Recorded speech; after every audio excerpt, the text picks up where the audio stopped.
CTC म्हणजेच cost to company. CTC हा term पूर्णपणे मोहमाया आहे. कारण CTC ह्या टर्मला कोणत्याही प्रकारचे लीगल डेफिनेशन्स नाही किंवा CTC हा टर्म कोणत्याही प्रकारे कोणत्याच कायद्यामध्ये मेन्शन केला गेलेला नाही.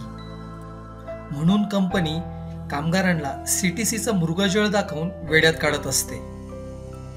अशा परिस्थितींमध्ये कामगारांना त्यांच्या ग्रॉस सॅलरीचे सर्व डिटेल्स माहिती असणं गरजेचे आहेत.